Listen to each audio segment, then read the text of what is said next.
Welcome to this brand new series where we'll be discussing anything and everything you need to know about the world's scariest people. Welcome back to episode 4. Today we're going back to California in the mid-1980s, a time when the state fell under the Night Stalker's reign of terror. Before we begin, be sure to subscribe to They Will Kill You. Hit the like button and request any topics you'd like to learn about in the comments section below.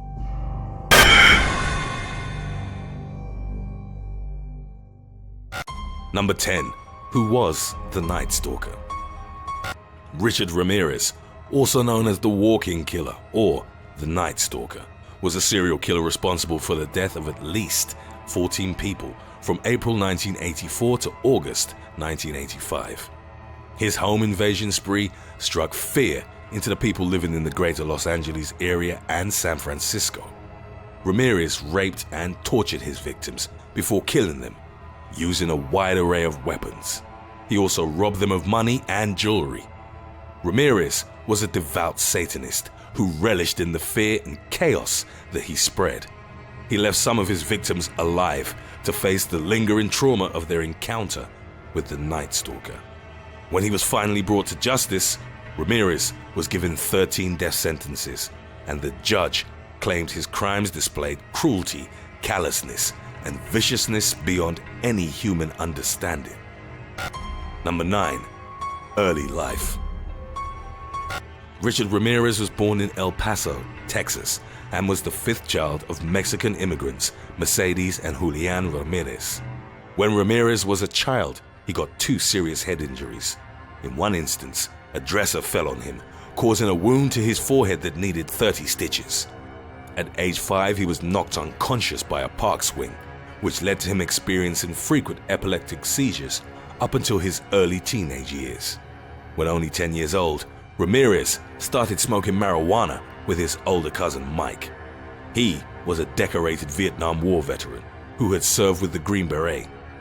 Mike would have a big influence over Richie, as Ramirez was known to his family. He shared with him disturbing Polaroid photos from the war, which showed Vietnamese women he had sexually abused. In one photo, Mike posed with the severed head of a woman he had raped. Mike would also teach Ramirez combat skills, such as killing with stealth, despite the fact that he was just a child.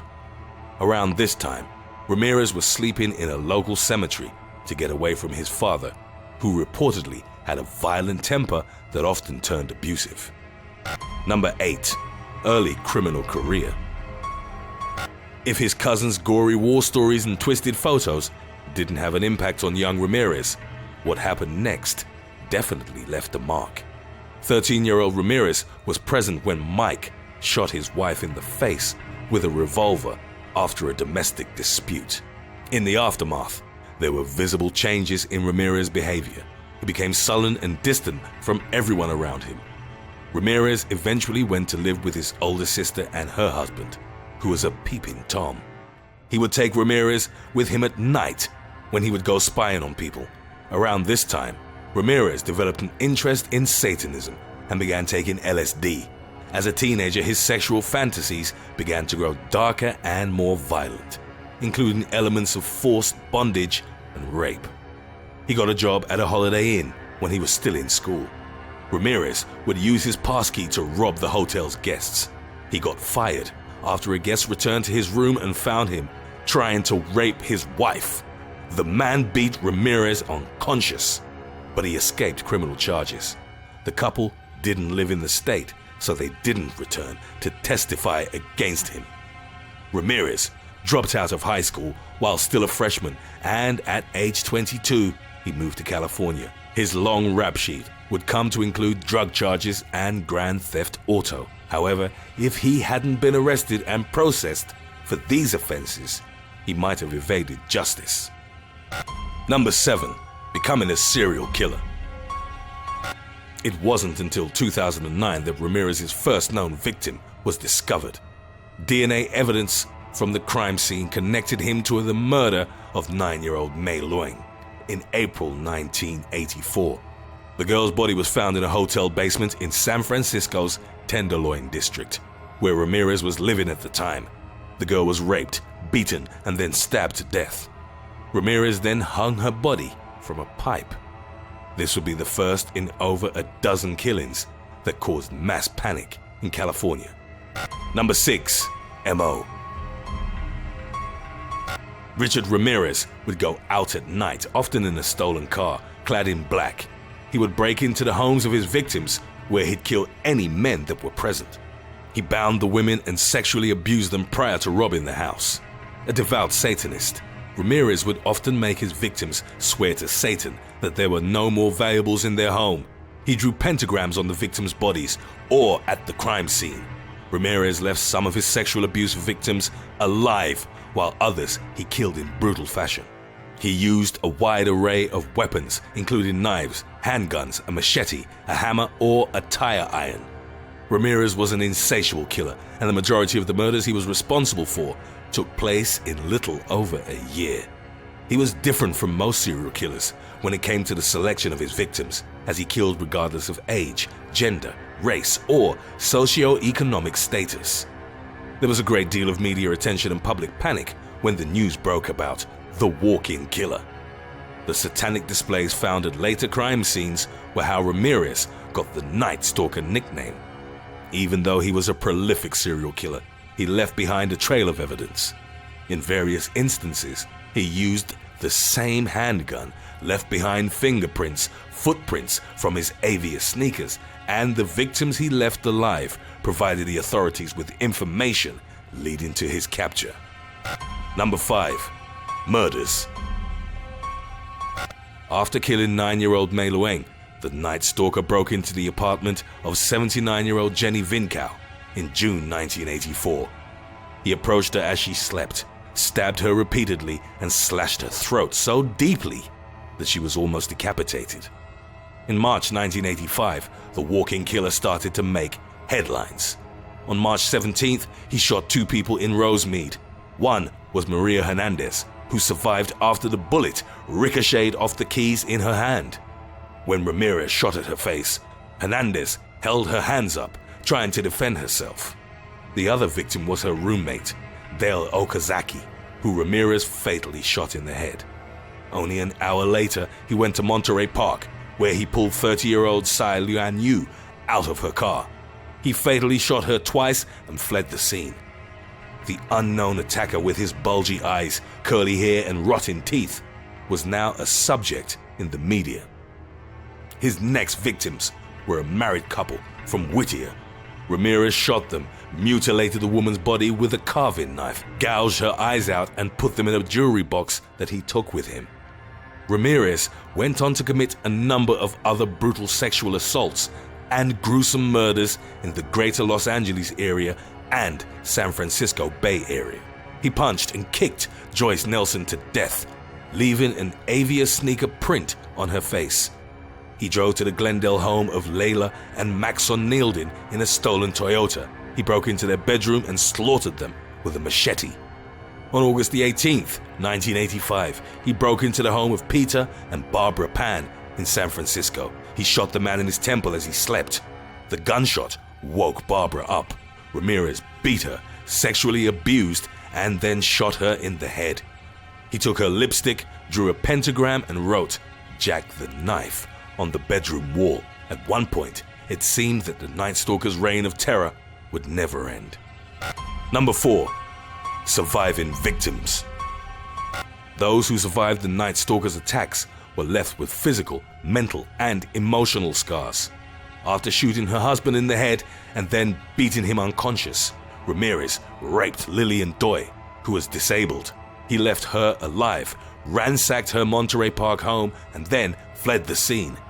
When he broke into the home of Carol Kyle in Burbank, he ordered her 11-year-old son to show him where the valuables were. Afterwards, he locked him in the closet. He then sodomized Kyle repeatedly and told her that he'd cut her eyes out if she looked at him. Prior to fleeing the scene, he got the boy out of the closet and handcuffed him to his mother, who he'd just raped. In Sierra Madre, he savagely beat a 16-year-old girl with a tire iron and tried to strangle her with a telephone cord. Ramirez fled the house when sparks began flying from the cord and saw that his victim was starting to breathe again. He believed that Jesus Christ had intervened to save her life.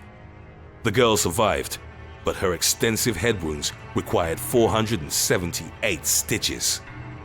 On August the 8th, 1985, he broke into the home of Sakina and Elias Oboath. He shot the man in the head with a .25 caliber handgun. He handcuffed and beat Sakina, forcing her to show him where the family's jewelry was. He then took her to the bedroom, where he brutally raped and sodomized her, demanding she swear to Satan she wouldn't scream. When her 3-year-old son walked into the bedroom, Ramirez tied him up and continued to sexually abuse the woman. The Night Stalker's final home invasion took place in late August 1985.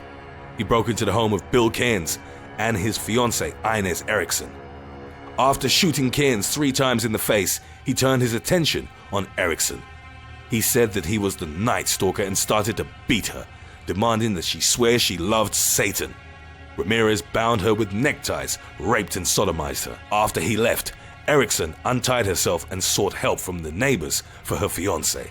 The man survived after surgeons removed 2 bullets from his head. Number 3. Capture. When she recovered from her ordeal, Erickson gave the authorities a detailed description of the attacker. They were able to find the stolen vehicle and got a fingerprint off the rear view mirror, despite Ramirez's efforts to wipe his prints off the car. His long rap sheet meant that he was in the system, and a mugshot from December 1984 was released to the media. The Night Stalker finally had a face.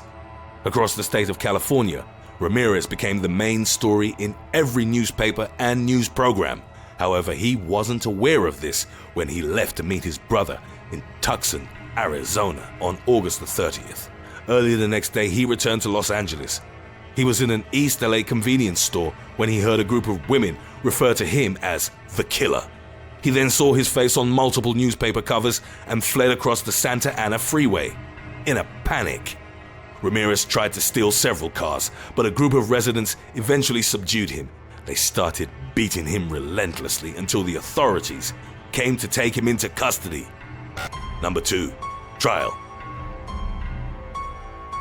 Ramirez relished in the attention he received from the media, and his trial, which began in 1988, was marked by several events. At the time, it was the most expensive trial in the history of California, as it cost $1.8 million.